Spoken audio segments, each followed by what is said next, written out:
Konnichiwa, sorry it's been a while. I know I said I was going to get better at making these videos, but I ended up actually with a really nasty case of the stomach bug, stomach flu type thing, which laid me out for about a week. It started just over a week ago and it was really only a couple of days ago that I got over it. It was incredibly horrible. I've never been in such pain in my life.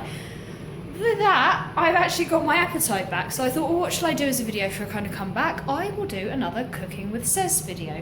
Today I'm going to make a hot pot. Now this is actually something that's quite easy to make, and you can really put anything you like into it.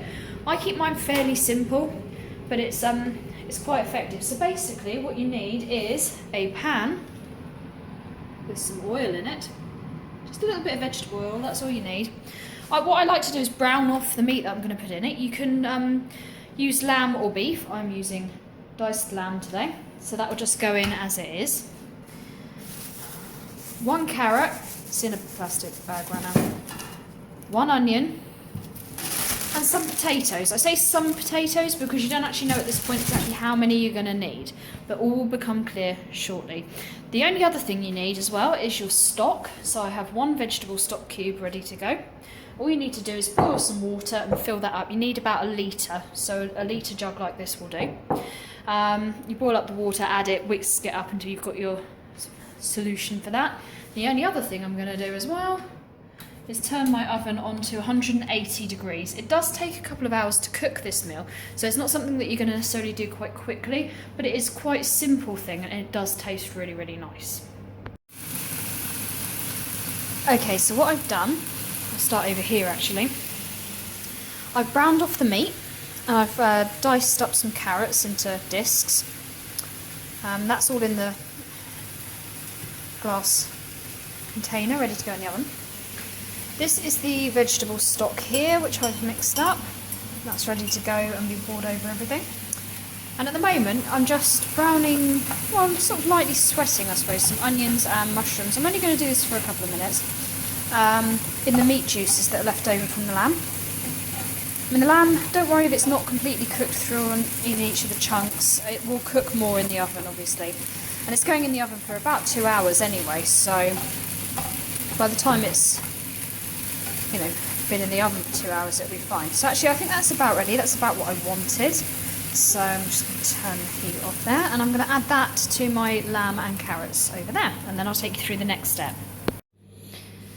Okay, so the next thing you need to do is peel and slice some potato. You need to have it quite thin slices.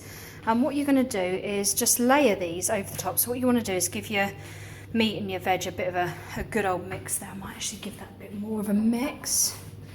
You want a fairly even distribution of everything for when you come to serve it up. So it's a nice good old mix there for your veg. And then you just take your potato slices and start layering them like this. Like I say, fairly thin slices if you can. If you've got a dicer, that would be really, really good. That'd be a really handy thing to have, or a slicer or whatever. And you just layer them like this, slightly overlapping. Smaller ones can fill in the gaps like that. And you just overlap like so, until basically you've covered the whole dish. And then I'll show you what to do next. Okay, so we've layered it, and now what we do is very carefully pour the stock over the potato. You want to try and get fairly even coverage of the stock. Just pour it in until it's all in, but just keep going over the potato. This will help the potato to sort of crisp up in the oven as well and to cook.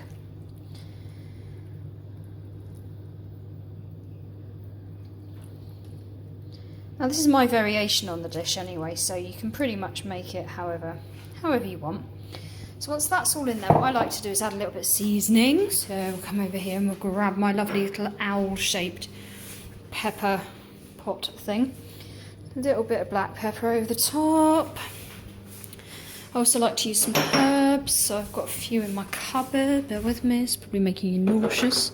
So I'm just going to add a little bit of sage over the top, and a little bit of basil over the top as well. And then the next thing you need to do is pop some tin foil over that and then bung it in your oven. Remember, it's preheated to 180 degrees for my fan oven, so of course it will vary depending on what kind of oven you've got. Cover it in tin foil, bung it in on the middle shelf for about 2 hours.